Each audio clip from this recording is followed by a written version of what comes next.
How's it going, guys? Philip here, back with another video.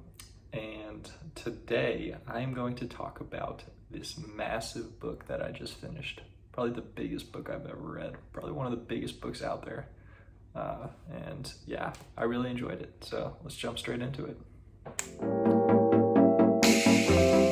So for those of you who don't know, I'm currently quarantined in Japan, Yokosuka, Japan. I'm about an hour south of Tokyo. I'm in the US Navy. And I just have to chill here for 2 weeks to show that I am not infected with COVID. I'll be taking a test here pretty soon in a few days. If you want to follow that or follow our channel, please check it out.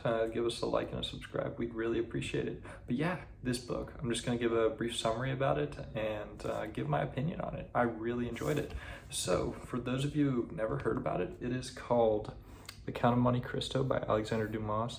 So I've been reading this book for probably over a year at this point. Yeah, it's been pretty beat up, as you can see. I had to like tape it together with some duct tape to keep it from falling apart. It has been through a lot. I had this book last summer when I was on summer trainings with the Navy, and yeah, it's been through a lot.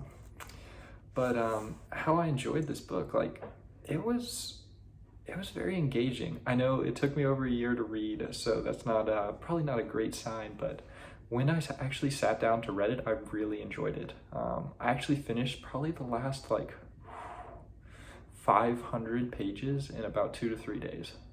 So yeah, I was reading a lot, you know. Once I got quarantined, I was like, all right, it's time. This book's been sitting around forever. Let's get it done.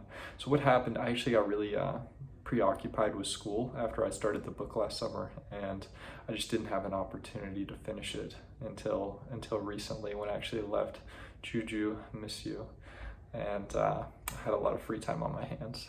But yeah, this book, it's basically about this guy. His name is Dante, and he is thrown into jail, falsely accused by his friends when he's younger, or people he thought that were his friends, and he eventually gets out, obviously. He becomes this guy, the Count of Monte Cristo, and he basically spends like a decade planning out this revenge on how to get back with these guys who basically ruined his life. He even took his fiance at the time. It was actually on his wedding night that he was thrown into jail. Pretty crazy stuff. But yeah, so this book, I probably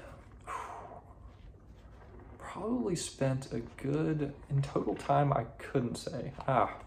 Maybe if I sat down and read it straight, it'd probably take a couple days.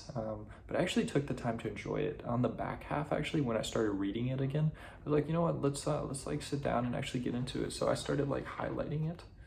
Used a few different color highlighters. I like ran out of some highlighters. Just like the parts that I thought were really interesting as I went. But yeah, overall, this is one of my favorite books. So it actually comes in abridged versions. This book itself right here is about 1,200 pages, which is very long. I don't know what other books are longer, the Bible, obviously, but what other like fiction novels are longer? No, probably aren't too many that people read commonly. This book was written back in the 1800s.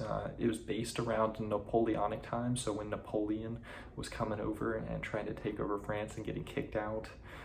That's all going on in this book. That's historically accurate, and the story is just kind of like happening inside of all that. So if you're into history, it's really cool how they integrate that into the book.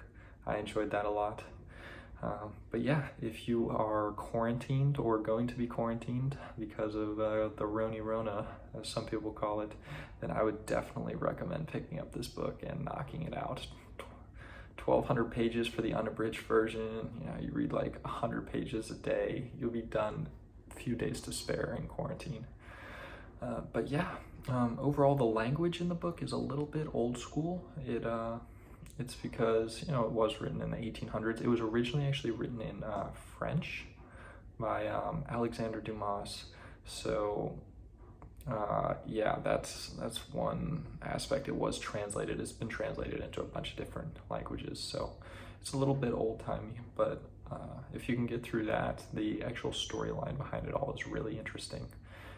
When I read it initially, I read an abridged version that was probably like 500-600 pages, and I was like, oh, this book is so long when I read it for high school. And I just, later on in college, I was like, you know what? I want to like see what the unabridged version is like and kind of compare them. Like, what did they leave out? This book actually has like 117 different chapters in total. Pretty crazy stuff. But yeah, I hope you enjoyed this brief talk about one of the longest books I've ever read, probably the longest book I've ever read, and probably one of the longest books out there. If you enjoyed, please like and subscribe. I'd love to hear your opinion in the comments section if you've read it. And I'll link this book to where you can buy it in Amazon. I actually bought 2 at the time. Juju and I both bought one. She finished hers about a year earlier. We were supposed to read them together, but life happens. Thanks for watching. Catch you later.